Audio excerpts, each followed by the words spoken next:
Hello बच्चों बेटे पिछले लेक्चर ਦੇ ਵਿੱਚ ਆਪਾਂ ਸ਼ੁਰੂ ਕੀਤਾ ਸੀ general characteristics of compounds of alkali metals ਜਿਹਦੇ ਵਿੱਚ ਆਪਾਂ ਆਕਸਾਈਡਸ ਦੇ ਕਰੈਕਟਰਿਸਟਿਕਸ ਕੀਤੇ ਸੀ। ਠੀਕ ਹੈ, ਅੱਜ ਆਪਾਂ ਕਰਦੇ ਹਾਂ ਬੇਟੇ ਹਾਈਡਰੋਕਸਾਈਡਸ ਦੇ ਕਰੈਕਟਰਿਸਟਿਕਸ। ਹਾਈਡਰੋਕਸਾਈਡਸ ਕੀ ਹੁੰਦੇ ਆ ਬੇਟੇ? ਜਿਹੜੇ ਅਲਕਲੀ ਮੈਟਲਸ ਹੈ ਪਾਣੀ ਦੇ ਨਾਲ ਉਹਨਾਂ ਦੀ ਹਾਈਡਰੋਲਿਸਿਸ ਹੋ ਜਾਂਦੀ ਹੈ ਤੇ ਹਾਈਡਰੋਲਿਸਿਸ ਤੋਂ ਬਾਅਦ ਉਹ ਆਪਣੇ ਹਾਈਡਰੋਕਸਾਈਡਸ ਬਣਾ ਲੈਂਦੇ ਆ। M2O plus H2O gives M positive plus OH negative। मतलब कि है ਜਿਹੜੇ ਸਿੰਪਲ ਆਕਸਾਈਡਸ ਹੈ ਉਹ ਹਾਈਡਰੋਕਸਾਈਡ ਬਣਾਉਂਦੇ M ਪੋਜ਼ਿਟਿਵ ਤੇ OH ਨੈਗੇਟਿਵ। ਇਹ ਆਇਨਿਕ ਨੇਚਰ ਦੇ ਹੁੰਦੇ ਆ ਕਿਉਂਕਿ ਇਹ ਬਹੁਤ ਜ਼ਿਆਦਾ ਸਟਰੋਂਗ ਜਿਹੜੇ ਹੈਗੇ ਰਿਡਿਊਸਿੰਗ ਏਜੰਟ ਹੈ, ਇਲੈਕਟ੍ਰੋਨ ਬਹੁਤ ਈਜ਼ੀਲੀ ਲੂਜ਼ ਕਰ ਦਿੰਦੇ ਆ। ਠੀਕ ਹੈ, ਤਾਂ ਇਸ ਕਰਕੇ M ਪੋਜ਼ਿਟਿਵ ਤੇ OH ਨੈਗੇਟਿਵ ਬਣਾ ਲੈਂਦੇ ਆ। ਜਿਹੜਾ ਪਰਆਕਸਾਈਡ ਹੈ ਬੇਟੇ ਇਹ M ਪੋਜ਼ਿਟਿਵ OH ਨੈਗੇਟਿਵ ਤਾਂ ਬਣਾਏਗਾ ਹੀ, ਨਾਲ H2O2 ਬਣਾਉਂਦਾ ਹੈ, ਹਾਈਡਰੋਜਨ ਪਰਆਕਸਾਈਡ। ਪਰ ਜਿਹੜਾ ਸੁਪਰ ਆਕਸਾਈਡ ਹੈ ਜਦੋਂ ਅਸੀਂ ਉਹਦੀ ਹਾਈਡਰੋਲਿਸਿਸ ਕਰਦੇ ਹਾਂ ਜਾਂ ਵਾਟਰ ਨਾਲ ਰਿਐਕਟ ਕਰਦਾ ਉਹ, ਤਾਂ M ਪੋਜ਼ਿਟਿਵ OH ਨੈਗੇਟਿਵ ਤਾਂ ਬਣੇਗਾ ਹੀ ਬਣੇਗਾ, H2O ਵੀ ਬਣੇਗਾ, ਨਾਲ ਆਕਸੀਜਨ ਵੀ ਰਿਲੀਜ਼ ਹੁੰਦੀ ਹੈ। ਠੀਕ ਹੈ, ਤਾਂ ਆਕਸਾਈਡ ਹੈ ਜਿਹੜੇ ਸਿਰਫ ਮੈਟਲ ਆਇਨ ਤੇ OH ਆਇਨ ਬਣਾਉਂਦੇ ਹੈ। ਪਰਆਕਸਾਈਡ ਹੈ ਜਿਹੜਾ ਉਹ ਇਹਨਾਂ ਦੇ ਨਾਲ H2O2 ਵੀ ਬਣਾਉਂਦਾ ਹੈ, ਤਾਂ ਸੁਪਰ ਆਕਸਾਈਡ ਹੈ ਨਾਲ ਆਕਸੀਜਨ ਵੀ ਪ੍ਰੋਡਿਊਸ ਕਰੇਗਾ। ਕਲੀਅਰ ਹੋ ਗਿਆ? ਹੁਣ ਆਪਾਂ ਕਰਦੇ ਹਾਂ ਬੇਟੇ ਇਹਨਾਂ ਦੇ ਕਰੈਕਟਰਿਸਟਿਕਸ ਕੀ ਹੁੰਦੇ ਆ। ਦ ਹਾਈਡਰੋਕਸਾਈਡਸ ਆਰ ਵਾਈਟ ਕ੍ਰਿਸਟਲਾਈਨ ਸੋਲਿਡਸ। ਇਹ ਵਾਈਟ ਕਲਰ ਦੇ ਕ੍ਰਿਸਟਲਾਈਨ ਸੋਲਿਡਸ ਹੁੰਦੇ ਆ। ਕ੍ਰਿਸਟਲਾਈਨ ਕਿਹੜੇ ਹੁੰਦੇ ਆ ਬੇਟੇ? ਜਿਹੜੇ ਇੱਕ ਆਪਣੀ ਪ੍ਰੋਪਰ ਸਟਰਕਚਰ ਬਣਾਉਂਦੇ ਆ। ਦ ਹਾਈਡਰੋਕਸਾਈਡਸ particularly NaOH and KOH, मतलब दो ਅਲਕਲੀ ਮੈਟਲਸ ਦੇ ਆਪਾਂ ਜੇ ਸਾਰੇ ਹਾਈਡਰੋਕਸਾਈਡਸ, ਪਰ ਇਹਨਾਂ ਚੋਂ ਖਾਸ ਕਰਕੇ ਸੋਡੀਅਮ ਤੇ ਪੋਟਾਸ਼ੀਅਮ ਦੇ ਹਾਈਡਰੋਕਸਾਈਡ ਹੈ ਜਿਹੜੇ ਉਹ ਡੀਲਿਕੁਇਸੈਂਟ ਹੁੰਦੇ ਆ ਬੇਟੇ। ਹੁਣ ਡੀਲਿਕੁਇਸੈਂਟ ਦਾ ਮਤਲਬ ਕੀ ਹੈ? ਤੁਸੀਂ ਛੋਟੀ ਕਲਾਸਿਸ ਦੇ ਵਿੱਚ ਵੀ ਪੜ੍ਹਿਆ ਹੋਏਗਾ। ਡੀਲਿਕੁਇਸੈਂਟ ਅਸੀਂ ਉਹਨਾਂ ਕੰਪਾਊਂਡਸ ਨੂੰ ਕਹਿੰਦੇ ਆ ਜਿਹੜੇ ਐਟਮੋਸਫੀਅਰ ਦੇ ਵਿੱਚੋਂ ਜਾਂ ਏਅਰ ਦੇ ਵਿੱਚੋਂ ਮੋਇਸਚਰ ਨੂੰ ਐਬਜ਼ੌਰਬ ਕਰ ਲੈਂਦੇ ਆ ਬਹੁਤ ਈਜ਼ੀਲੀ, ਉਹਨਾਂ ਨੂੰ ਡੀਲਿਕੁਇਸੈਂਟ ਕਿਹਾ ਜਾਂਦਾ ਹੈ।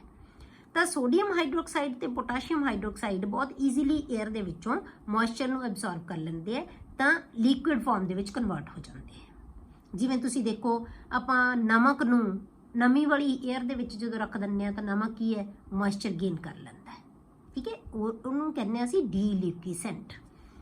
ਹਾਈਡਰੋਕਸਾਈਡਸ particularly NaOH and KOH are deliquescent in nature, that is absorb moisture and change into the liquid form। अगला की प्रॉपर्टी की है बेटे, hydroxides of alkali metals are strongest of all bases. ਜਿਹੜੇ ਅਲਕਲੀ ਮੈਟਲਸ ਦੇ ਹਾਈਡਰੋਕਸਾਈਡ ਹੈ ਨਾ, ਜਿਵੇਂ ਸੋਡੀਅਮ ਹਾਈਡਰੋਕਸਾਈਡ, ਪੋਟਾਸ਼ੀਅਮ ਹਾਈਡਰੋਕਸਾਈਡ, ਇਹ ਸਾਰੇ ਬੇਸਿਸ ਨਾਲੋਂ ਜ਼ਿਆਦਾ ਸਟਰੋਂਗੈਸਟ ਬੇਸ ਹੁੰਦੇ ਹੈ। Clear? The basic strength increases down the group। ਜਦੋਂ ਆਪਾਂ ਟੌਪ ਟੂ ਬਾਟਮ ਜਾਂਦੇ ਆ ਇਹਦੇ ਵਿੱਚ ਤਾਂ ਬੇਸਿਕ ਸਟਰੈਂਥ ਹੈ ਜਿਹੜੀ ਉਹ ਹੋਰ ਵੀ ਵੱਧਦੀ ਜਾਂਦੀ ਹੈ। ਕਿਉਂ? ਕਿਉਂਕਿ OH ਦਾ ਰਿਲੀਜ਼ ਹੈ ਜਿਹੜਾ ਉਹ ਈਜ਼ੀ ਹੁੰਦਾ ਜਾਂਦਾ ਹੈ। ਜਿਵੇਂ ਸੋਡੀਅਮ ਹਾਈਡਰੋਕਸਾਈਡ ਨਾਲੋਂ ਪੋਟਾਸ਼ੀਅਮ ਹਾਈਡਰੋਕਸਾਈਡ ਹੋਰ ਜ਼ਿਆਦਾ ਬੇਸਿਕ ਨੇਚਰ ਦਾ ਹੈ, ਉਹਦੀ ਬੇਸਿਕ ਸਟਰੈਂਥ ਹੈ ਜਿਹੜੀ ਹੋਰ ਵੀ ਜ਼ਿਆਦਾ ਹੈ। They have a corrosive action on skin, therefore known as caustic alkalis। ਇਹਨਾਂ ਦਾ ਜਿਹੜਾ ਸਾਡੀ ਸਕਿਨ ਦੇ ਉੱਤੇ ਕਰੋਸਿਵ ਐਕਸ਼ਨ ਹੁੰਦਾ ਹੈ, ਮਤਲਬ ਕਿ ਇਹ ਸਾਡੀ ਸਕਿਨ ਜਿਵੇਂ ਫਟ ਜਾਂਦੀ ਹੈ ਤਾਂ ਸਾਨੂੰ ਖਾਰਿਸ਼ ਹੁੰਦੀ ਹੈ, ਤਾਂ ਉਹਨੂੰ ਜਿਵੇਂ ਆਪਾਂ ਕਹਿੰਦੇ ਹਾਂ ਲੋਹੇ ਨੂੰ ਜੰਗਾਲ ਲੱਗਿਆ ਤਾਂ ਉਹ ਕੀ ਹੈ? ਕਰੋਜ਼ਨ ਹੁੰਦੀ ਹੈ। ਆਇਰਨ ਦੀ ਕਰੋਜ਼ਨ ਕਹਿੰਦੇ ਆਪਾਂ, ਮਤਲਬ ਕਿ ਇਹ ਸਕਿਨ ਖਰਾਬ ਹੋ ਜਾਂਦੀ ਹੈ। ਸਾਡੀ ਸਕਿਨ ਦੇ ਉੱਤੇ ਕਰੋਸਿਵ ਐਕਸ਼ਨ ਹੁੰਦਾ ਹੈ, ਤਾਂ ਦੇਅਰਫੋਰ ਨੋਨ ਐਜ਼ ਕਾਸਟਿਕ ਅਲਕਲੀਜ਼। ਇਸ ਕਰਕੇ ਇਹਨੂੰ ਕਾਸਟਿਕ ਅਲਕਲੀਜ਼ ਕਿਹਾ ਜਾਂਦਾ ਹੈ। They dissolve in water, producing large amount of heat, that is dissolution process is highly exothermic in nature। ਜਦੋਂ ਅਸੀਂ ਇਹਨਾਂ ਨੂੰ ਬੇਟੇ ਪਾਣੀ ਦੇ ਵਿੱਚ ਡਿਸੋਲਵ ਕਰਦੇ ਹਾਂ ਤਾਂ ਬਹੁਤ ਅਮਾਊਂਟ ਦੇ ਵਿੱਚ ਹੀਟ ਹੈ ਜਿਹੜੀ ਉਹ ਰਿਲੀਜ਼ ਹੁੰਦੀ ਹੈ। ਤਾਂ ਕਿਸੇ ਚੀਜ਼ ਦਾ ਪਾਣੀ ਦੇ ਵਿੱਚ ਘੁਲਣਾ ਜਿਹੜੀ ਪ੍ਰੋਸੈਸ ਹੁੰਦੀ ਹੈ ਨਾ, ਉਹਨੂੰ ਕੀ ਕਿਹਾ ਜਾਂਦਾ ਹੈ? ਡਿਸੋਲਿਊਸ਼ਨ ਪ੍ਰੋਸੈਸ। ਉਸ ਪ੍ਰੋਸੈਸ ਦਾ ਨਾਮ ਕੀ ਹੈ? ਡਿਸੋਲਿਊਸ਼ਨ। ਇਹਦਾ ਮਤਲਬ ਜਦੋਂ ਕਿਸੇ ਚੀਜ਼ ਨੂੰ ਅਸੀਂ ਪਾਣੀ 'ਚ ਘੋਲਦੇ ਹਾਂ, ਅਲਕਲੀ ਮੈਟਲਸ ਦੇ ਹਾਈਡਰੋਕਸਾਈਡ ਨੂੰ ਜਦੋਂ ਅਸੀਂ ਪਾਣੀ 'ਚ ਘੋਲਾਂਗੇ, ਜਾਂ ਕਹਿ ਲਓ ਅਸੀਂ ਉਹਦਾ ਜਿਹੜੀ ਡਿਸੋਲਿਊਸ਼ਨ ਪ੍ਰੋਸੈਸ ਹੈ ਉਹ ਕੀ ਹੁੰਦੀ ਹੈ? ਐਗਜ਼ੋਥਰਮਿਕ ਇਨ ਨੇਚਰ। ਐਗਜ਼ੋਥਰਮਿਕ ਦਾ ਮਤਲਬ ਉਹਦੇ ਵਿੱਚੋਂ ਹੀਟ ਰਿਲੀਜ਼ ਹੁੰਦੀ ਹੈ। ਤਾਂ ਜਦੋਂ ਪਾਣੀ ਪਾਵਾਂਗੇ ਤਾਂ ਬਹੁਤ ਜ਼ਿਆਦਾ ਹੀਟ ਹੈ ਜਿਹੜੀ ਉਹ ਰਿਲੀਜ਼ ਹੋਏਗੀ। ਅਗਲਾ ਕੰਪਾਊਂਡ ਹੈ ਬੇਟੇ ਜਿਹਦੇ ਅਸੀਂ ਕਰੈਕਟਰਿਸਟਿਕਸ ਪੜਾਂਗੇ, ਉਹ ਹੈ ਹੈਲਾਈਟਸ। ਅਲਕਲੀ ਮੈਟਲ ਦੇ ਹੈਲਾਈਟਸ।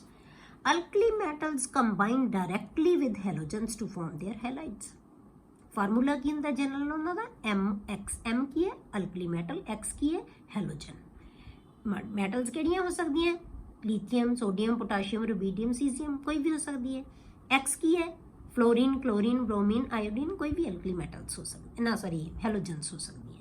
ਤਾਂ ਇਹਨਾਂ ਦਾ ਜਿਹੜਾ ਫਾਰਮੂਲਾ ਹੋਏਗਾ ਉਹ ਕੀ ਹੋਏਗਾ? MX। ਇਹ ਡਾਇਰੈਕਟ ਜਿਹੜੇ ਹੈਲੋਜਨਸ ਦੇ ਨਾਲ ਕੰਬਾਈਨ ਹੋ ਕੇ ਇਹ ਹੈਲਾਈਡਸ ਬਣਾ ਲੈਂਦੇ ਆਪਣੇ ਆਪਣੇ ਹੈਲਾਈਡਸ। ਜਿਹੜੀ ਮੈਟਲ ਕੰਬਾਈਨ ਹੋਏਗੀ ਉਹਦਾ ਹੀ ਹੈਲਾਈਡ ਬਣੇਗਾ, ਠੀਕ ਹੈ। ਪਰ ਇਹ ਜਿਹੜੇ ਹੈਗੇ ਆ ਅਸੀਂ ਹੋਰ ਮੈਥਡ ਦੇ ਨਾਲ ਵੀ ਪ੍ਰਿਪੇਅਰ ਕਰ ਸਕਦੇ ਹਾਂ, ਜਿਵੇਂ ਕਿ ਅਸੀਂ ਇਹਨਾਂ ਦੇ ਆਕਸਾਈਡਸ ਹੈ ਜਿਹੜੇ ਹੈਗੇ ਆ, ਕੋਈ ਵੀ ਆਕਸਾਈਡ ਹੈ, ਕੋਈ ਵੀ ਹਾਈਡਰੋਕਸਾਈਡ ਹੈ ਜਾਂ ਕਾਰਬੋਨੇਟਸ ਹੈ, ਠੀਕ ਹੈ। ਕਿਸੇ ਵੀ ਪਾਰਟਿਕੂਲਰ ਕੰਪਾਊਂਡ ਦੇ ਜਿਹੜੇ ਹੈਗੇ ਐਲੀਮੈਂਟ ਦੇ ਕਹਿ ਲਓ ਤੁਸੀਂ, ਆਕਸਾਈਡ, ਹਾਈਡਰੋਕਸਾਈਡ ਤੇ ਕਾਰਬੋਨੇਟਸ ਹੋਣਗੇ। ਜਦੋਂ ਅਸੀਂ ਉਹਨਾਂ ਨੂੰ ਐਕੁਅਸ ਹਾਈਡਰੋਕਲੋਰਿਕ ਐਸਿਡ ਨਾਲ ਟ੍ਰੀਟ ਕਰਦੇ ਆ ਨਾ, ਤਾਂ ਫਿਰ ਉਹ ਕੀ ਹੈ? ਹੈਲਾਈਡਸ ਬਣਾ ਲੈਂਦੇ ਆ, ਠੀਕ ਹੈ। They can be prepared by the reaction of the appropriate oxides, hydroxides ਔਰ ਕਾਰਬੋਨੇਟਸ ਵਿਦ ਐਕੁਅਸ ਹਾਈਡਰੋਕਲੋਰਿਕ ਐਸਿਡ। ਮਤਲਬ ਹਾਈਡਰੋਕਲੋਰਿਕ ਐਸਿਡ ਜਦੋਂ ਕਿਸੇ ਵੀ ਜਿਹੜੇ ਹੈਗੇ ਆ ਆਕਸਾਈਡ, ਹਾਈਡਰੋਕਸਾਈਡ ਜਾਂ ਕਾਰਬੋਨੇਟ ਨਾਲ ਰਿਐਕਟ ਕਰਦੇ ਆ ਤਾਂ ਆਪਣੇ ਮੈਟਲ ਦੇ ਹੈਲਾਈਡ ਬਣਾ ਲੈਂਦੇ ਆ। ਤਾਂ ਮੈਟਲ ਡਾਇਰੈਕਟ ਰਿਐਕਟ ਕਰੇਗੀ ਤਾਂ ਕੀ ਬਣੇਗਾ? ਮੈਟਲ ਹੈਲਾਈਡ। ਜੇ ਕਿਸੇ ਮੈਟਲ ਦਾ ਆਕਸਾਈਡ HX ਨਾਲ ਰਿਐਕਟ ਕਰੇਗਾ ਤਾਂ ਵੀ MX ਬਣਾਉਣਗੇ, ਨਾਲ ਵਾਟਰ ਨਿਕਲ ਜਾਏਗਾ, ਠੀਕ ਹੈ। ਇਹ ਮੈਟਲ ਦਾ ਆਕਸਾਈਡ, ਇਹ ਮੈਟਲ ਕੱਲੀ ਰਿਐਕਟ ਕਰ ਰਹੀ ਹੈ, ਇਹ ਮੈਟਲ ਦਾ ਆਕਸਾਈਡ ਇਹ ਹਾਈਡਰੋਕਲੋਰਿਕ ਐਸਿਡ ਨਾਲ, ਠੀਕ ਹੈ। ਤਾਂ ਇਹ ਬਣਾਏਗਾ MX, ਤਾਂ ਇਹਨੇ ਵੀ ਬਣਾ ਲਿਆ। ਹੈਲਾਈਡ ਸਾਰੇ ਬਣਾਉਣਗੇ, ਨਾਲ ਵਾਟਰ ਨਿਕਲ ਜਾਏਗਾ। ਜੇ ਅਸੀਂ ਹਾਈਡਰੋਕਸਾਈਡ ਲਈਏ, ਇਹਦਾ ਹਾਈਡਰੋਕਸਾਈਡ ਜਦੋਂ ਰਿਐਕਟ ਕਰੇਗਾ ਤਾਂ ਉਹ ਵੀ ਜਿਹੜਾ ਹੈਗਾ ਹਾਈਡਰੋਕਲੋਰਿਕ ਐਸਿਡ ਨਾਲ ਰਿਐਕਟ ਕਰੇਗਾ ਤਾਂ ਉਹ ਕੀ ਬਣਾਏਗਾ? MX ਤਾਂ ਬਣਾਏਗਾ ਹੀ, ਨਾਲ ਵਾਟਰ ਹੋ ਜਾਏਗਾ। ਪਰ ਜੇ ਮੈਟਲ ਦਾ ਕਾਰਬੋਨੇਟ ਰਿਐਕਟ ਕਰੇਗਾ, ਠੀਕ ਹੈ, HX ਨਾਲ, ਤਾਂ MX ਤਾਂ ਬਣੇਗਾ ਹੀ ਬਣੇਗਾ, ਵਾਟਰ ਵੀ ਬਣੇਗਾ, ਪਰ ਨਾਲ ਕਾਰਬਨ ਡਾਈਆਕਸਾਈਡ। ਜਦੋਂ ਵੀ ਕਾਰਬਨ ਜਿਹੜਾ ਕਿਸੇ ਵੀ ਕਾਰਬੋਨੇਟ ਨੂੰ ਜਦੋਂ ਅਸੀਂ ਆਪਾਂ ਕੋਈ ਰਿਐਕਸ਼ਨ ਕਰਦਾ ਹੈ ਕਾਰਬੋਨੇਟ, ਤਾਂ ਉਹਦੇ ਚੋਂ ਕਾਰਬਨ ਡਾਈਆਕਸਾਈਡ ਨਿਕਲਦੀ ਹੈ, ਠੀਕ ਹੈ। ਇਹਨੂੰ ਅਸੀਂ ਜਿਹੜਾ ਡੀਕੰਪੋਜ਼ ਵੀ ਹੋਏਗਾ ਤਾਂ ਵੀ ਇਹ ਕੀ ਬਣਾਏਗਾ? Carbon dioxide. ਹੁਣ ਆਪਾਂ ਦੇਖਦੇ ਹਾਂ ਬੇਟੇ ਇਹਦੇ ਕਰੈਕਟਰਸ ਕੀ ਹੈ, ਕਰੈਕਟਰਿਸਟਿਕਸ ਕੀ ਹੈ ਇਹਦੀ।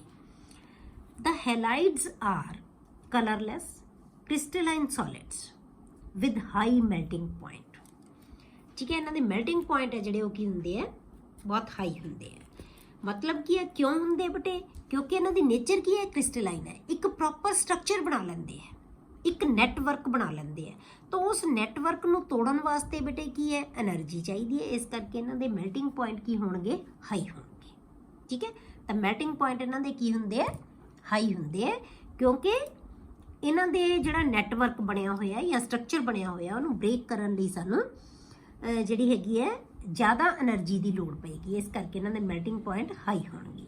These are ionic in nature, ਇਹ ਆਇਨਿਕ ਨੇਚਰ ਦੇ ਹੁੰਦੇ ਆ, ਇਸੇ ਕਰਕੇ ਇਹਨਾਂ ਦੇ ਮੈਲਟਿੰਗ ਪੁਆਇੰਟ ਜ਼ਿਆਦਾ ਹੈ। ਕਿਉਂਕਿ ਜਿਹੜੇ ਵੀ ਕੰਪਾਊਂਡ ਆਇਨਿਕ ਨੇਚਰ ਦੇ ਹੁੰਦੇ ਆ ਨਾ ਬੇਟੇ, ਉਹਨਾਂ ਦੀਆਂ ਫੋਰਸਿਸ ਆਫ ਅਟਰੈਕਸ਼ਨ ਬਹੁਤ ਜ਼ਿਆਦਾ ਹੁੰਦੀਆਂ, ਤਾਂ ਉਹਨਾਂ ਨੂੰ ਤੋੜਨ ਵਾਸਤੇ ਜ਼ਿਆਦਾ એનર્ਜੀ ਚਾਹੀਦੀ ਹੈ। ਪਰ ਕਿਹਨੂੰ ਛੱਡ ਕੇ? Except halides of lithium. Lithium ਦੇ ਹੈਲਾਈਡਸ ਦੇ ਵਿੱਚ ਬੇਟੇ ਕੋਵੈਲੈਂਟ ਕਰੈਕਟਰ ਹੁੰਦਾ ਹੈ। ਇਹ ਆਪਾਂ ਪਹਿਲਾਂ ਵੀ ਡਿਸਕਸ ਕੀਤਾ ਸੀ ਕਿ ਲਿਥੀਅਮ ਦੇ ਜੇ ਕੰਪਾਊਂਡ ਹੈ ਜਿਹੜੇ ਉਹ ਕੀ ਹੈ, ਉਹਦੇ ਵਿੱਚ ਕੋਵੈਲੈਂਟ ਕਰੈਕਟਰ ਹੁੰਦਾ ਹੈ। ਬਾਕੀ ਸਾਰੇ ਕੀ ਹੁੰਦੇ ਆ? ਆਇਨਿਕ ਨੇਚਰ ਦੇ ਹੁੰਦੇ ਆ। ਕਿਉਂ? ਕਿਉਂਕਿ ਬਹੁਤ ਆਸਾਨੀ ਨਾਲ ਇਲੈਕਟ੍ਰੋਨ ਲੂਜ਼ ਕਰ ਸਕਦੇ ਆ, ਪਰ ਲਿਥੀਅਮ ਨਹੀਂ ਕਰ ਸਕਦਾ ਇੰਨੀ ਛੇਤੀ। ਕਿਉਂ? ਕਿਉਂਕਿ ਇਹਦੀ ਆਇਨਾਈਜ਼ੇਸ਼ਨ ਐਂਥੈਲਪੀ ਸਭ ਤੋਂ ਜ਼ਿਆਦਾ ਹੁੰਦੀ ਹੈ, ਸਾਈਜ਼ ਸਭ ਤੋਂ ਛੋਟਾ ਹੈ। ਇਸ ਕਰਕੇ ਇਹਦੇ ਵਿੱਚ ਕੋਵੈਲੈਂਟ ਕਰੈਕਟਰ ਹੁੰਦਾ ਹੈ।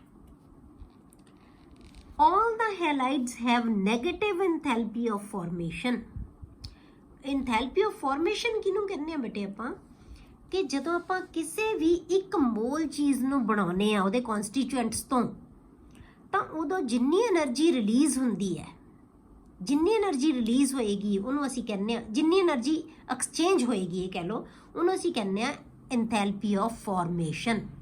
ਪਰ ਜਦੋਂ ਇੱਕ ਮੋਲ ਸਬਸਟੈਂਸ ਬਣਾਉਂਦੇ ਆ ਅਸੀਂ, ਠੀਕ ਹੈ, ਇੱਕ ਮੋਲ, मतलब ਜਿਹੜਾ ਇਹ ਕ੍ਰਿਸਟਲਾਈਨ ਸੋਲਿਡਸ ਹੈ, ਇਹਦਾ ਮਤਲਬ ਜਦੋਂ 1 ਮੋਲ ਲੈਟਿਸ ਬਣੇਗਾ ਇਹਨਾਂ ਦਾ, ਠੀਕ ਹੈ, ਤਾਂ ਉਦੋਂ ਜੇ ਸਪੋਜ਼ ਕਰੋ ਸੋਡੀਅਮ ਕਲੋਰਾਈਡ ਬਣਾ ਰਿਹਾ ਹੈ, ਤਾਂ ਸੋਡੀਅਮ ਕਲੋਰਾਈਡ ਦਾ 1 ਮੋਲ, ਜਦੋਂ ਸੋਡੀਅਮ ਕਲੋਰਾਈਡ 1 ਮੋਲ Na ਤੇ 1 ਮੋਲ Cl ਮਿਲ ਕੇ ਜਿਹੜੇ ਹੈਗੇ ਆ ਪੋਜ਼ਿਟਿਵ ਤੇ ਨੈਗੇਟਿਵ ਆਇਨਸ ਮਿਲ ਕੇ ਲੈਟਿਸ ਬਣਾਉਣਗੇ ਜਿਹੜਾ, ਜਾਂ ਤੁਸੀਂ ਕਹਿ ਲਓ ਇੱਕ ਪ੍ਰੋਪਰ ਅਰੇਂਜਮੈਂਟ ਬਣਾਉਣਗੇ ਜਿਹੜਾ, ਉਦੋਂ ਜਿੰਨੀ ਰਿਲੀਜ਼ ਹੋਏਗੀ એનર્ਜੀ ਉਹਨੂੰ ਕਹਿੰਦੇ ਆ ਅਸੀਂ ਇੰਥੈਲਪੀ ਆਫ ਫਾਰਮੇਸ਼ਨ, ਠੀਕ ਹੈ। ਇਹਨਾਂ ਦੀ ਇੰਥੈਲਪੀ ਆਫ ਫਾਰਮੇਸ਼ਨ ਹੈ ਜਿਹੜੀ ਬੇਟੇ ਉਹ ਕੀ ਹੁੰਦੀ ਹੈ, ਨੈਗੇਟਿਵ ਹੁੰਦੀ ਹੈ ਉਹਨਾਂ ਦੀ ਹਮੇਸ਼ਾ। ਕਿਉਂ ਨੈਗੇਟਿਵ ਕੋਈ ਚੀਜ਼ ਕਦੋਂ ਹੁੰਦੀ ਹੈ, એનર્ਜੀ ਕਿਹਨਾਂ ਦੀ ਨੈਗੇਟਿਵ ਹੁੰਦੀ ਹੈ ਬੇਟੇ, ਕਦੋਂ એનર્ਜੀ ਰਿਲੀਜ਼ ਹੁੰਦੀ ਹੈ, ਜੇ ਸਟੇਬਿਲਿਟੀ ਵੱਧ ਰਹੀ ਹੈ, ਤਾਂ ਇਹਦਾ ਮਤਲਬ ਉਹਨਾਂ ਦੇ ਸਟਰਕਚਰ ਹੈ ਜਿਹੜੇ ਉਹ ਕੀ ਹੁੰਦੇ, ਬਹੁਤ ਸਟੇਬਲ ਹੁੰਦੇ ਆ।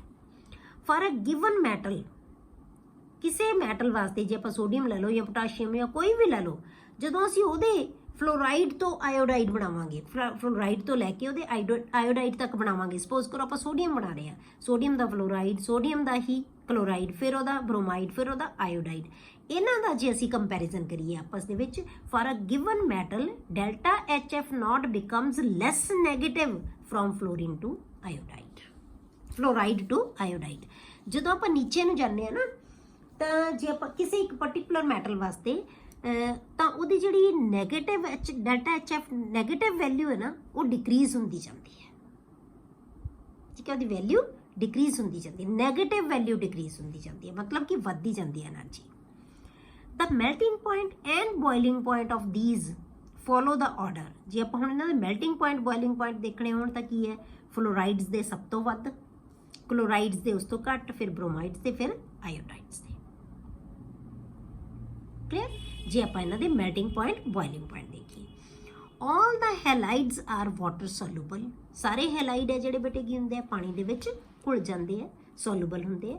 However, the solubility of lithium fluoride is low। ਪਰ lithium fluoride ਦੀ ਜਿਹੜੀ solubility ਹੈ ਉਹ ਕੀ ਹੁੰਦੀ ਹੈ, ਘੱਟ ਹੁੰਦੀ ਹੈ in water। ਇਹਦਾ ਰੀਜ਼ਨ ਕੀ ਹੈ, due to its high lattice enthalpy। But ਜਦੋਂ solubility ਹੈ ਨਾ ਕਿਸੇ ਵੀ ਚੀਜ਼ ਦੀ, ਉਹ ਦੋ ਟਰਮਸ ਦੇ ਉੱਤੇ ਡਿਪੈਂਡ ਕਰਦੀ ਹੈ, ਇੱਕ ਉਹਦੀ ਲੈਟਿਸ એનર્ਜੀ, ਇੱਕ ਉਹਦੀ ਹਾਈਡਰੇਸ਼ਨ એનર્ਜੀ।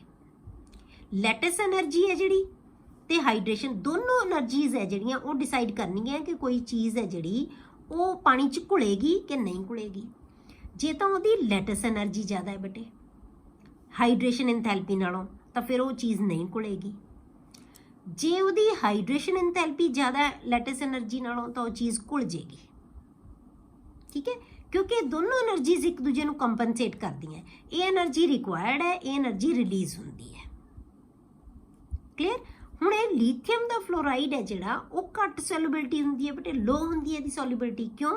ਕਿਉਂਕਿ ਇਹਦੀ ਲੈਟਿਸ એનર્ਜੀ ਹੈ ਜਿਹੜੀ ਉਹ ਜ਼ਿਆਦਾ ਹੈ। And low solubility of CSI। ਪਰ ਸੀਜ਼ੀਅਮ ਆਇਓਡਾਈਡ ਦੀ ਜਿਹੜੀ ਸੋਲੂਬਿਲਿਟੀ ਹੈ ਉਹ ਵੀ ਘੱਟ ਹੁੰਦੀ ਹੈ ਬੇਟੇ। ਇਹਦਾ ਰੀਜ਼ਨ ਕੀ ਹੈ, is due to smaller hydration enthalpy. ਕਿਉਂਕਿ ਇਹ ਉਲਟ ਹੈ ਬੇਟੇ, ਜਿਹੜੇ ਸਮਾਲ ਆਇਨਸ ਹੁੰਦੇ ਆ ਨਾ, ਉਹਨਾਂ ਦੀ ਲੈਟਿਸ એનર્ਜੀ ਬਹੁਤ ਜ਼ਿਆਦਾ ਹੁੰਦੀ ਹੈ ਬੇਟੇ, ਪਰ ਜਿਹੜੇ ਵੱਡੇ ਆਇਨਸ ਹੁੰਦੇ ਆ ਉਹਨਾਂ ਦੀ ਲੈਟਿਸ એનર્ਜੀ ਘੱਟ ਹੁੰਦੀ ਹੈ। ਪਰ ਜਿਹੜੇ ਛੋਟੇ ਆਇਨਸ ਹੁੰਦੇ ਆ ਉਹਨਾਂ ਦੀ ਹਾਈਡਰੇਸ਼ਨ એનર્ਜੀ ਬਹੁਤ ਜ਼ਿਆਦਾ ਹੁੰਦੀ ਹੈ, ਪਰ ਉਹਨਾਂ ਦੀ ਜਿਹੜੀ ਲੈਟਿਸ એનર્ਜੀ ਹੈ ਉਹ ਘੱਟ ਹੁੰਦੀ ਹੈ, ਠੀਕ ਹੈ, ਛੋਟੇ ਆਇਨਸ ਦੀ।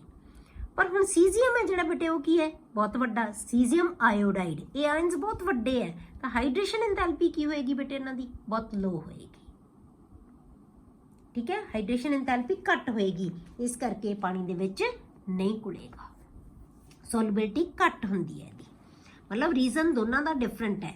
ਲੀਥੀਅਮ ਫਲੋਰਾਈਡ ਦੀ ਤਾਂ ਹੈ ਕਿਉਂਕਿ ਇਹਦੀ ਹਾਈਡਰੇਸ਼ਨ ਇੰਥੈਲਪੀ ਤਾਂ ਬਹੁਤ ਹੁੰਦੀ ਹੈ, ਪਰ ਇਹਦੀ ਲੈਟਿਸ એનર્ਜੀ ਵੀ ਜ਼ਿਆਦਾ ਹੁੰਦੀ ਹੈ। ਲੈਟਿਸ એનર્ਜੀ ਜ਼ਿਆਦਾ ਹੋਣ ਕਰਕੇ ਇਹ ਪਾਣੀ ਦੇ ਵਿੱਚ ਘੱਟ ਸੋਲੂਬਲ ਹੁੰਦਾ ਹੈ। ਪਰ ਸੀਜ਼ੀਅਮ ਆਇਓਡਾਈਡ ਹੈ ਜਿਹੜਾ, ਕਿਉਂਕਿ ਇਹਦੀ ਜਿਹੜੀ ਲੈਟਿਸ એનર્ਜੀ ਤਾਂ ਘੱਟ ਹੋਏਗੀ ਇਹਦੀ, ਪਰ ਨਾਲ ਦੀ ਨਾਲ ਇਹਦੀ ਹਾਈਡਰੇਸ਼ਨ એનર્ਜੀ ਵੀ ਘੱਟ ਹੁੰਦੀ ਹੈ ਬੇਟੇ, ਇਸ ਕਰਕੇ ਸੋਲੂਬਲ ਘੱਟ ਹੋਏਗਾ। ਕਲੀਅਰ। ਅਦਰ ਹੈਲਾਈਡਸ ਆਫ ਲੀਥੀਅਮ, ਜੇ ਆਪਾਂ ਇਹ ਤਾਂ ਫਲੋਰਾਈਡ ਦੀ ਗੱਲ ਕੀਤੀ ਹੈ, ਜਿਹੜੇ ਬਾਕੀ ਦੇ ਹੈਲਾਈਡ ਹੈ ਨਾ ਲੀਥੀਅਮ ਦੇ, ਬੀਇੰਗ ਕੋਵਲੈਂਟ ਇਨ ਨੇਚਰ ਡਿਸੋਲਵ ਇਨ ਆਰਗੈਨਿਕ ਸੋਲਵੈਂਟਸ, ਤਾਂ ਆਰਗੈਨਿਕ ਸੋਲਵੈਂਟਸ ਦੇ ਵਿੱਚ ਘੁਲ ਜਾਂਦੇ ਆ ਬੇਟੇ। ਹੁਣ ਆਰਗੈਨਿਕ ਸੋਲਵੈਂਟ ਕੀ ਹੁੰਦੇ ਆ ਬੇਟੇ, ਇਹ ਹੁੰਦੇ ਆ ਜਿਹੜੇ ਨॉन ਪੋਲਰ, ਆਪਾਂ ਕਹਿੰਦੇ ਆ ਲਾਈਕ ਡਿਜ਼ੋਲਵਸ ਲਾਈਕ। ਜਿਹੜੇ ਤਾਂ ਪੋਲਰ ਕੰਪਾਊਂਡਸ ਹੁੰਦੇ ਆ ਉਹ ਤਾਂ ਪਾਣੀ 'ਚ ਘੁਲ ਜਾਂਦੇ ਆ, ਕਿਉਂ? ਕਿਉਂਕਿ ਵਾਟਰ ਵੀ ਇੱਕ ਜਿਹੜਾ ਪੋਲਰ ਸੋਲਵੈਂਟ ਹੈ। ਤਾਂ ਜਿਹੜੇ ਨॉन ਪੋਲਰ ਕੰਪਾਊਂਡਸ ਹੁੰਦੇ ਆ ਨਾ ਬੇਟੇ, ਉਹ ਨॉन ਪੋਲਰ ਸੋਲਵੈਂਟਸ ਦੇ ਵਿੱਚ ਹੀ ਆਸਾਨੀ ਨਾਲ ਘੁਲਦੇ ਆ, ਕਿਉਂਕਿ ਇਹਦੇ ਵਿੱਚ ਕੋਵਲੈਂਟ ਕਰੈਕਟਰ ਹੈ, ਇਸ ਕਰਕੇ ਇਹ ਆਰਗੈਨਿਕ ਸੋਲਵੈਂਟਸ ਦੇ ਵਿੱਚ ਡਿਸੋਲਵ ਹੋ ਜਾਂਦੇ ਜਿਹੜੇ ਲੀਥੀਅਮ ਦੇ ਹੈਲਾਈਡਸ ਹੈ। ਲਾਈਕ ਕਿਹਦੇ 'ਚ ਘੁਲ ਜਾਂਦੇ ਆ? ਲਾਈਕ ਇਥਾਈਲ ਅਲਕੋਹਲ, ਐਸੀਟੋਨ, ਇਥਾਈਲ ਐਸੀਟੇਟ, ਜਿਨ੍ਹਾਂ ਨੂੰ ਅਸੀਂ ਐਸਟਰਸ ਕਹਿ ਦਿੰਦੇ ਹਾਂ। ਇਹ ਸਾਰੇ ਕੀ ਹੈ? Organic solvents. ਠੀਕ ਹੈ, ਇਹਨਾਂ ਦੇ ਵਿੱਚ ਜਿਹੜੇ ਲੀਥੀਅਮ ਦੇ ਹੈਲਾਈਡਸ ਹੈ ਉਹ ਘੁਲ ਜਾਂਦੇ ਆ। Lithium chloride is soluble in pyridine also. Lithium ਦਾ ਜਿਹੜਾ ਕਲੋਰਾਈਡ ਹੈ ਉਹ ਪਿਰੀਡੀਨ ਦੇ ਵਿੱਚ ਵੀ ਘੁਲ ਜਾਂਦਾ ਹੈ। ਕਲੀਅਰ? ਅਗਲਾ ਹੈ ਬੇਟੇ ਸਾਲਟਸ ਆਫ ਆਕਸੋ ਐਸਿਡਸ। ਸਾਲਟਸ ਆਫ ਆਕਸੋ ਐਸਿਡਸ, ਹੁਣ ਇੱਥੇ ਤਾਂ ਤੁਹਾਨੂੰ ਛੋਟਾ ਜਿਹਾ ਟੌਪਿਕ ਹੈ ਬੇਟੇ, +2 ਦੇ ਵਿੱਚ ਤੁਹਾਨੂੰ ਬਹੁਤ ਡਿਟੇਲ 'ਚ ਜਿਹੜੇ ਆਪਾਂ ਪੀ ਬਲੌਕ ਦੇ ਐਲੀਮੈਂਟਸ ਪੜਾਂਗੇ ਨਾ, ਉਹਦੇ ਵਿੱਚ ਬਹੁਤ ਡਿਟੇਲ 'ਚ ਆਕਸੋ ਐਸਿਡਸ ਆਉਂਦੇ ਆ ਤੁਹਾਨੂੰ। ਤਾਂ ਆਕਸੋ ਐਸਿਡਸ ਪਤਾ ਹੋਣਾ ਚਾਹੀਦਾ ਬੇਟੇ ਕਿ ਆਕਸੋ ਐਸਿਡਸ ਅਸੀਂ ਕਹਿੰਦੇ ਕਿਹਨੂੰ ਹੈ। ਆਕਸੋ ਐਸਿਡਸ ਕੀ ਹੁੰਦੇ ਆ?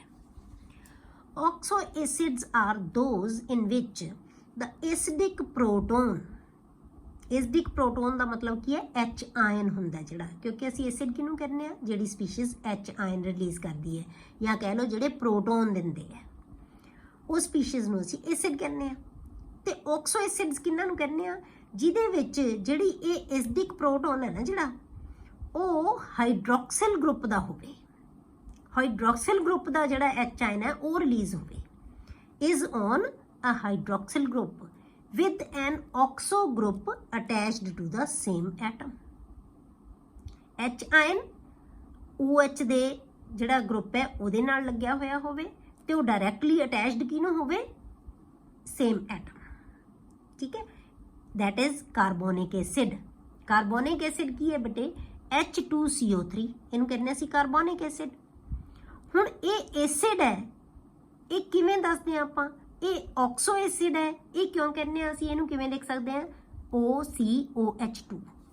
ਮਤਲਬ ਕੀ ਹੈ ਕਿ ਜਿਹੜਾ ਇਹਦਾ ਸਟਰਕਚਰ ਬਣਾਉਣਾ ਹੈ, ਜੇ ਆਪਾਂ ਇੱਥੇ ਬਣਾਈਏ, ਦੇਖੋ ਤੁਸੀਂ, ਜੇ ਆਪਾਂ ਲਿਖੀਏ C, ਠੀਕ ਹੈ, ਇੱਕ ਤਾਂ O ਹੈ, ਜਿੰਨੇ ਵੀ, ਜੇ ਤੁਸੀਂ ਧਿਆਨ ਕਰਨਾ ਹੈ, ਜੇ ਯਾਦ ਬਣਾਉਣ ਦੇ ਢੰਗ ਕੀ ਹੈ ਇਹਦਾ, H2CO3 ਹੈ ਤੁਹਾਡੇ ਕੋਲੇ।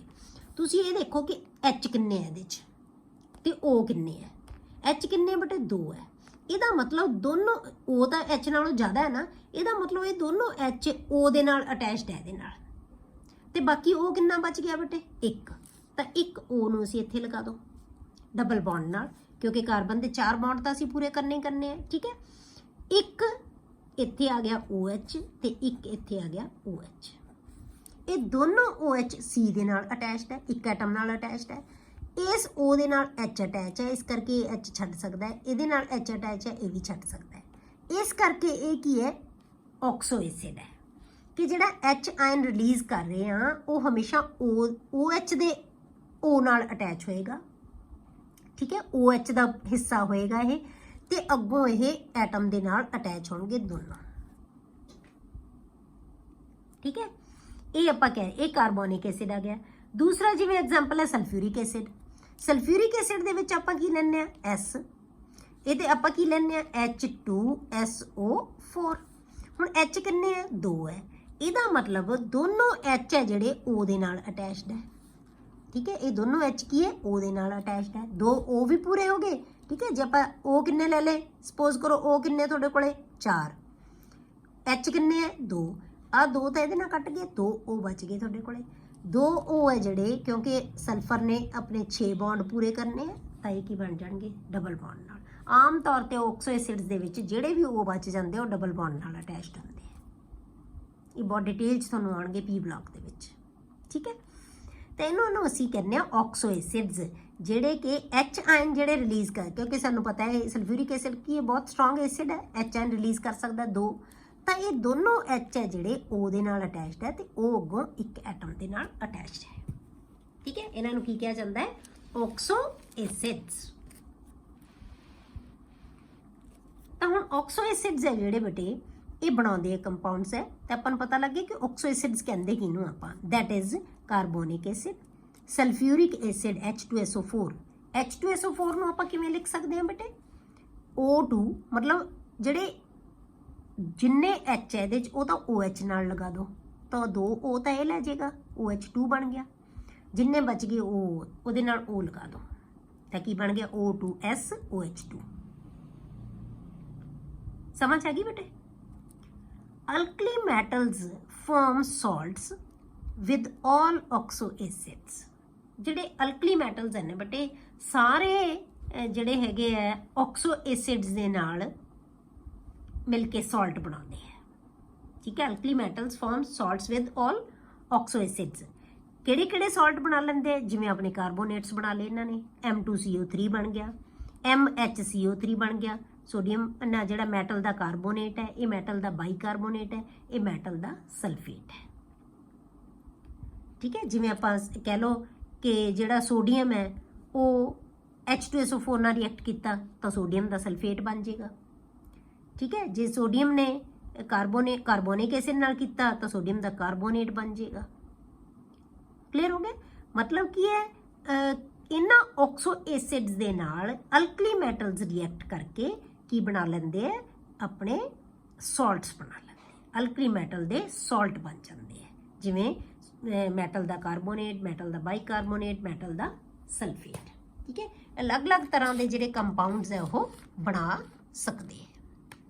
ਠੀਕ ਹੈ, ਹੁਣ ਇਹਨਾਂ ਆਕਸੋ ਐਸਿਡਸ ਦੇ ਵਿੱਚ ਆਪਾਂ ਕੀ ਦੇਖਦੇ ਹਾਂ ਕਿ ਇਹ ਪ੍ਰੋਪਰਟੀਜ਼ ਕੀ ਹੈ ਇਹਨਾਂ ਦੀਆਂ ਆਕਸੋ ਐਸਿਡਸ ਦੀਆਂ।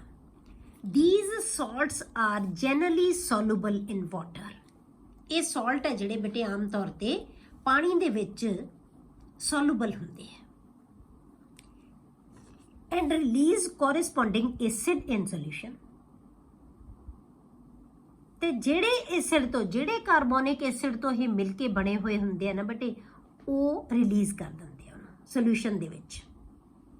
ਠੀਕ ਹੈ, ਜਿਹੜੇ ਕਾਰਬੋਨਿਕ, ਕਿਉਂਕਿ ਆਪਾਂ ਕੀ ਕਿਹਾ ਕਿ ਆਕਸੋ ਐਸਿਡਸ ਤੋਂ ਨਾਲ ਮਿਲ ਕੇ ਅਲਕਲੀ ਮੈਟਲਸ ਕੀ ਬਣਾ ਲੈਂਦੇ ਆ? ਆਪਣੇ ਕੰਪਾਊਂਡ ਬਣਾ ਲੈਂਦੇ ਆ, ਆਪਣੇ ਸਾਲਟ ਬਣਾ ਲੈਂਦੇ ਆ। ਪਰ ਜੇ ਅਸੀਂ ਉਸੇ ਸਾਲਟ ਨੂੰ ਪਾਣੀ 'ਚ ਪਾ ਦਈਏ ਤਾਂ ਇਹ ਜਿਹੜਾ ਆਕਸੋ ਐਸਿਡ ਤੋਂ ਮਿਲ ਕੇ ਬਣਿਆ ਹੋਇਆ, ਅਲਕਲੀ ਮੈਟਲ ਤੇ ਆਕਸੋ ਐਸਿਡ ਤੋਂ ਮਿਲ ਕੇ ਬਣਿਆ ਹੋਇਆ ਜਿਹੜਾ ਸਾਲਟ ਹੈ, ਪਾਣੀ 'ਚ ਪਾਉਣ ਨਾਲ ਉਸੇ ਆਕਸੋ ਐਸਿਡ ਨੂੰ ਰਿਲੀਜ਼ ਕਰ ਦਿੰਦਾ ਹੈ। ਠੀਕ ਹੈ, ਜਿਵੇਂ ਆਪਾਂ ਸੋਡੀਅਮ ਦਾ ਕਾਰਬੋਨੇਟ ਲੈ ਲਿਆ, ਪਾਣੀ 'ਚ ਪਾਇਆ ਤਾਂ ਇਹਨੇ ਕੀ ਬਣਾ ਲਿਆ? ਸੋਡੀਅਮ ਹਾਈਡਰੋਕਸਾਈਡ ਐਂਡ ਕਾਰਬੋਨਿਕ ਐਸਿਡ ਜਿਹੜੇ ਤੋਂ ਮਿਲ ਕੇ ਬਣਿਆ ਸੀ। ਸੋਡੀਅਮ ਤੇ ਕਾਰਬੋਨਿਕ ਐਸਿਡ ਨੇ ਮਿਲ ਕੇ ਬਣਾਇਆ ਸੀ ਸੋਡੀਅਮ ਕਾਰਬੋਨੇਟ। ਪਰ ਜਦੋਂ ਅਸੀਂ ਪਾਣੀ 'ਚ ਪਾਇਆ ਤਾਂ ਹੁਣ ਸੋਡੀਅਮ ਨਹੀਂ ਬਣੇਗਾ, ਉਹ ਸੋਡੀਅਮ ਨੇ ਪਾਣੀ ਨਾਲ ਮਿਲ ਕੇ ਹਾਈਡਰੋਕਸਾਈਡ ਬਣਾ ਲੈਣਾ, ਤਾਂ ਸੋਡੀਅਮ ਦਾ ਹਾਈਡਰੋਕਸਾਈਡ ਬਣ ਜਾਏਗਾ ਤੇ ਨਾਲ ਕਾਰਬੋਨਿਕ ਐਸਿਡ ਨਿਕਲ ਜਾਏਗਾ। ਠੀਕ ਹੈ, ਦੂਸਰਾ ਕੀ ਹੈ ਬੇਟੇ? The metal carbonates M2CO3 and in most cases the hydrogen carbonates, मतलब ਬਾਈਕਾਰਬੋਨੇਟ। ਬਾਈਕਾਰਬੋਨੇਟ ਕਿਹਨੂੰ ਕਹਿੰਦੇ ਆਪਾਂ? MHCO3, ਇਹਨੂੰ ਕੀ ਕਿਹਾ ਜਾਂਦਾ? ਬਾਈਕਾਰਬੋਨੇਟ। ਇਹਦਾ ਫਾਰਮੂਲਾ ਆਪਾਂ ਲਿਖ ਸਕਦੇ ਹਾਂ, ਤਾਂ ਫਾਰਮੂਲਾ ਆਪਾਂ ਕੀ ਲਿਖਾਂਗੇ? MHCO3। ਇਹ ਹੁੰਦੇ ਬਾਈਕਾਰਬੋਨੇਟ। ਇਹਨਾਂ ਨੂੰ ਹਾਈਡਰੋਜਨ ਕਾਰਬੋਨੇਟ ਵੀ ਕਿਹਾ ਜਾਂਦਾ, ਬਾਈਕਾਰਬੋਨੇਟ ਵੀ ਕਹਿ ਸਕਦੇ ਆਪਾਂ ਇਹਨਾਂ ਨੂੰ। ਠੀਕ ਹੈ, and in most cases the hydrogen bicarbonates are thermally stable। thermally stable ਦਾ ਮਤਲਬ ਬਹੁਤ ਜਲਦੀ ਇਹ ਹੀਟ ਦਾ ਅਸਰ ਇਹਨਾਂ ਤੇ ਨਹੀਂ ਹੁੰਦਾ, ਛੇਤੀ ਈਜ਼ੀਲੀ ਇਹ ਮਤਲਬ ਹੀਟ ਦੇ ਨਾਲ ਡੀਕੰਪੋਜ਼ ਨਹੀਂ ਹੁੰਦੇ, ਐਕਸੈਪਟ ਫਾਰ ਲੀਥੀਅਮ। ਲੀਥੀਅਮ ਨੂੰ ਛੱਡ ਕੇ ਬਾਕੀ ਸਾਰਿਆਂ ਦੇ ਕਾਰਬੋਨੇਟ ਆ ਜਿਹੜੇ ਆਮ ਤੌਰ ਤੇ ਹਾਈਡਰੋਜਨ ਕਾਰਬੋਨੇਟਸ ਵੀ ਆਮ ਤੌਰ ਤੇ ਕੀ ਹੁੰਦੇ ਆ? ਥਰਮਲੀ ਸਟੇਬਲ ਹੁੰਦੇ, but except lithium. Lithium hydrogen carbonate does not exist as a solid. ਇੱਕ ਯਾਦ ਰੱਖਣੀ ਹੈ ਬੇਟੇ, ਐਕਸੈਪਸ਼ਨਸ ਤੇ ਕਈ ਵਾਰੀ ਕੁਐਸਚਨ ਪੁੱਛੇ ਜਾਂਦੇ ਹੁੰਦੇ ਆ ਕਿ ਜਿਹੜਾ ਲੀਥੀਅਮ ਦਾ ਹਾਈਡਰੋਜਨ ਕਾਰਬੋਨੇਟ ਹੈ ਨਾ, ਇਹ ਸੋਲਿਡ ਸਟੇਟ ਦੇ ਵਿੱਚ ਐਗਜ਼ਿਸਟ ਹੀ ਨਹੀਂ ਕਰਦਾ। ਸੋਲਿਡ ਸਟੇਟ ਦੇ ਵਿੱਚ ਨਾਰਮਲ ਟੈਂਪਰੇਚਰ ਦੇ ਉੱਤੇ ਇਹ ਐਗਜ਼ਿਸਟ ਹੀ ਨਹੀਂ ਕਰਦਾ, ਜਿਹੜਾ ਲੀਥੀਅਮ ਦਾ ਹਾਈਡਰੋਜਨ ਕਾਰਬੋਨੇਟ ਹੈ, ਜਾਂ ਕਹਿ ਲਓ ਤੁਸੀਂ ਲੀਥੀਅਮ ਦਾ ਬਾਈਕਾਰਬੋਨੇਟ ਹੈ। ਠੀਕ ਹੈ, ਅੱਗੇ ਬੇਟੇ ਆਪਾਂ ਕਰਾਂਗੇ some important compounds of sodium. Sodium ਦੇ ਆਪਾਂ ਕੰਪਾਊਂਡਸ ਪੜਾਂਗੇ ਹੁਣ। ਕਿ ਹੁਣ ਤੱਕ ਤਾਂ ਆਪਾਂ ਅਲਕਲੀ ਮੈਟਲਸ ਸਾਰਿਆਂ ਦੇ ਜਨਰਲ ਚੀਜ਼ਾਂ ਕਰ ਰਹੇ ਸੀ, ਹੁਣ ਆਪਾਂ ਕੱਲੀ ਸੋਡੀਅਮ ਮੈਟਲ ਦੇ ਕੁਝ ਕੁ ਕੰਪਾਊਂਡ ਪੜਾਂਗੇ।